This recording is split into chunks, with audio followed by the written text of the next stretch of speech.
You can't get rid of them all, but you can't. I'll tell you what I hear when I get around. And you don't hear it from a lot of people because a lot of people don't come up to me.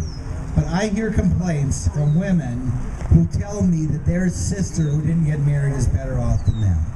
My sister's kids are getting free college tuition. My sister has a nicer apartment than me and my husband have.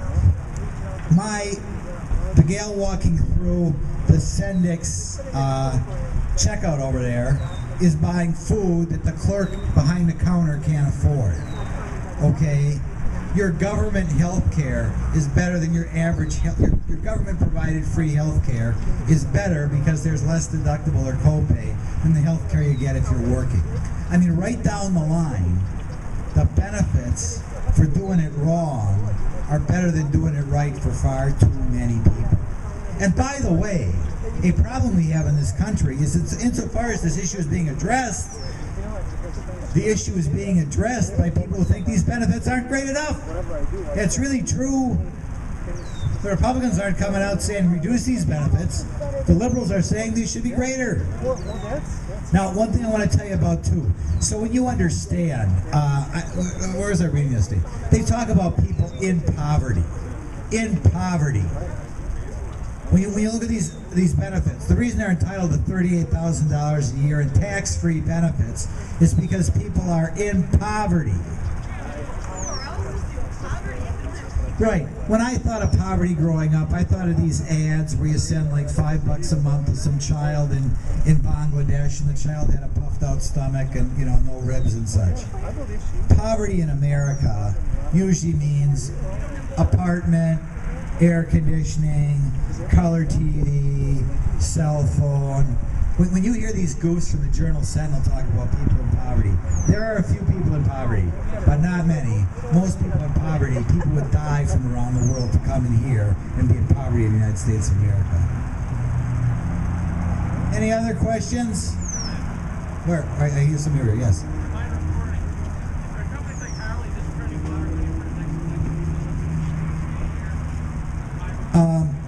We have to improve the business climate in the state of Wisconsin on a variety of fronts. And the tax situation is one of those fronts. The regulatory situation is horrible. And we all got to stand behind the new governor as we go after the DNR and the environmental extremists who run the show there. After we go after the Department of Workforce Development, the nut jobs enforcing our labor laws. Wisconsin has wonderful people. I love Wisconsin. I wouldn't move anywhere else. And I think a lot of businesses stay around here for the good work ethic and the good people we have.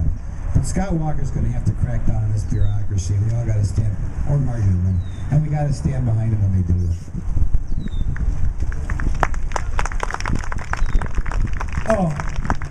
She wants me to talk about the sex ed bill, which is something else we fought this session. You want to talk about the sex ed bill? Yeah, people say, yeah, sure. So you understand it. There was a time in our country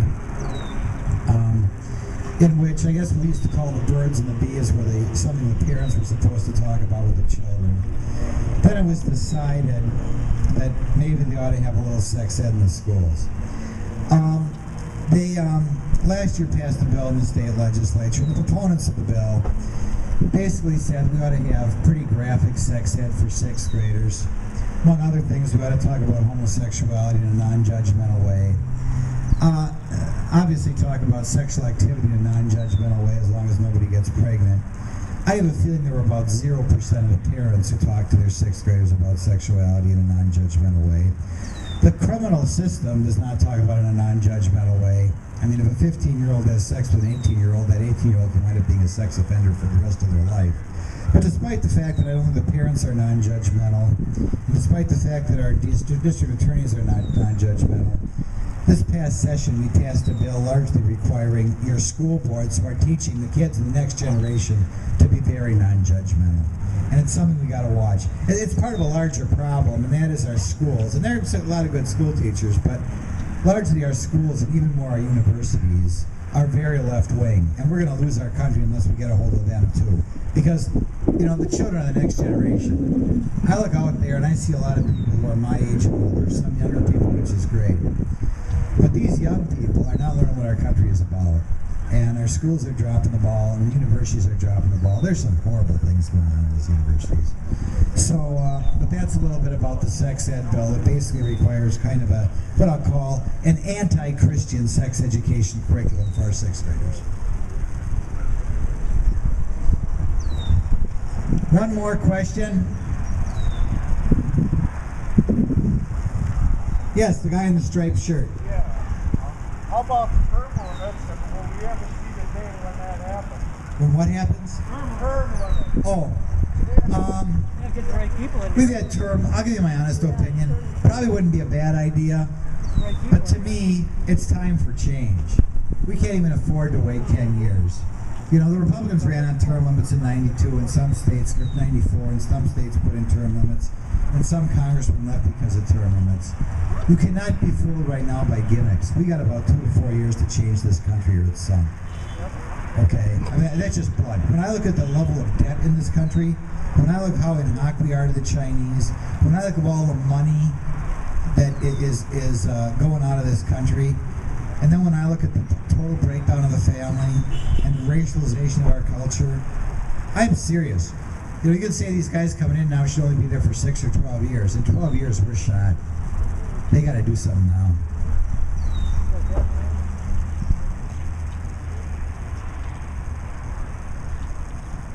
Yes.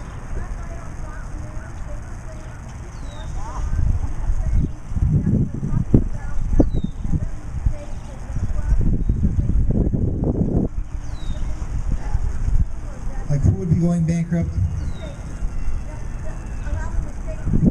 I don't know how they're going to handle it. Wisconsin is not in as difficult shape as people say. We're nowhere near bankruptcy, but states like California, it's a problem. And you got to look out, because I think what they would like to do, since the federal government bails out everybody else, including the guys who are making hundreds of millions a year on Wall Street, I'd be a little bit afraid that they want to borrow more money from the Chinese and bail out California or New York. What I would do is I would just say, like, if you went through bankruptcy, you'd have to sell off your house. I'd have those guys sell off their parks. And maybe when it comes down to selling off the state parks, maybe the liberals will wake up and say, you know, we got to stop spending so much money. But we should not be borrowing more money from the Chinese to pay off those people. Okay, that's it. Thank you for having me. As far as the two big issues, they should have had somebody going around handing out stuff. If you don't have what was handed out, grab me. I'll be around here for another 10 minutes or so and I'll have copies. Thank you. And my money. Oh, thank you.